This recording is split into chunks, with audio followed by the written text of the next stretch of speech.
Israel's military is warning Lebanese civilians against heading back to dozens of villages in southern Lebanon.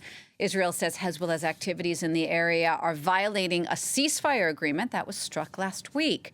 But for many displaced civilians, the situation is too confusing and too dangerous.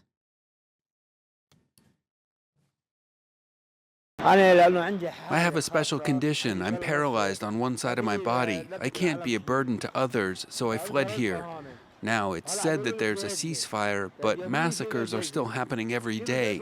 How can I go back to my village while I have a special condition? How can we go when there is no water, no electricity, and people's financial situation does not allow it? Most people are in miserable financial conditions, and that is the most important thing. We're going to talk more about this now with France 24's Cyril Payen, who's just come back from Lebanon. Cyril, this current ceasefire already being violated, does it mean that the ceasefire is already over before it even began? Well, at least we can say that it's fragile. Everybody knows it. But I just remind you, Gina, that 15 months ago, there were already a ceasefire during the last campaign from the Israeli army where we were there.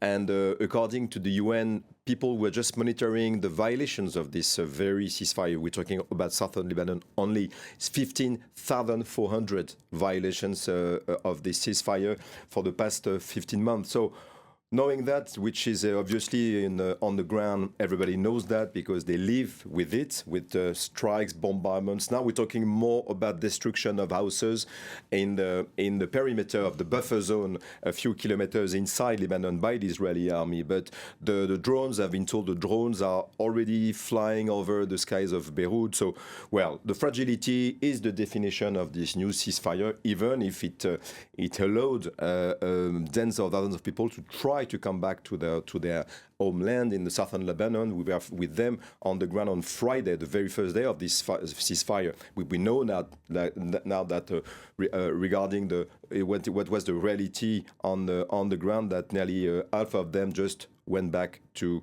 anywhere but their home the same day.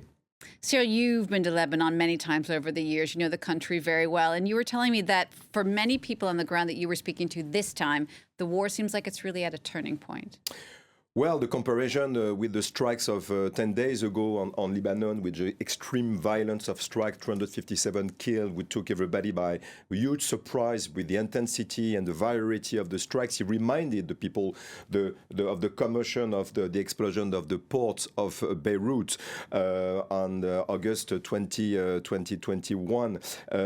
There is a sense that people have been through civil war, occupation, Israeli and Syria, and conflicts, and now again and again, looks very much people are very tired. The resilience, which is the definition of the Lebanese population, has been used a lot. People are very tired of this world. They really, I tell you, hate this world now. You use this world, you will be fighting over that. You have a huge diaspora. 16 million people live outside the country. This is quite unique, and out of 4 million inside so it gives a lot of strength and financial support, for instance, to the people living in the country. But there is really a fatigue, a sense of being tired, and especially because, again, they sense that they understand that Lebanon is part of a bigger picture and used by some as an alibi, used as a proxy, and they are very tired. And some of them, the trauma is very, very deep inside. Some of them say, we don't have even the time or the strength to step back as we were used to do,